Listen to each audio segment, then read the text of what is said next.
We are on Adventure of the Seas. This is Stateroom 7564. It is actually a connecting balcony. That's the connecting door, and it's got just a little chair.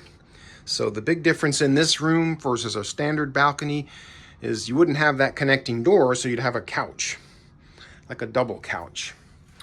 Otherwise, it is your standard room.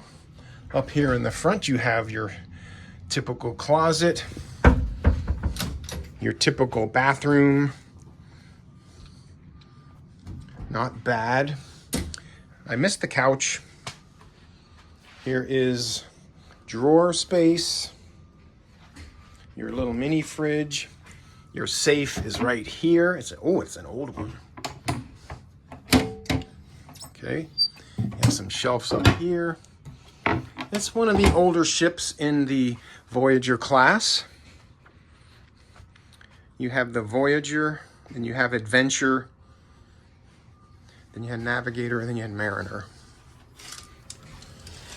And as your balcony. Now, big difference between this ship and the Voyager and, oops, it was open anyway.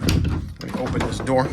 This has the super steel, and it's kind of like an Echo back here. And you don't have the glass floor to rail. So that's kind of one of the big differences here in these balconies on Voyager and Adventure. But that is, and you need to make sure this is closed, and this way your AC stays on.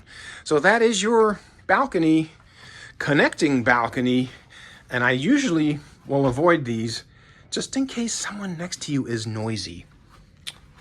But hasn't been a problem. I've had some of these before. If I can help it, I try to not get those. But if you have a party you're traveling with kids especially, that's a good idea. So there you go, 7564, connecting balcony, Adventure of the Seas.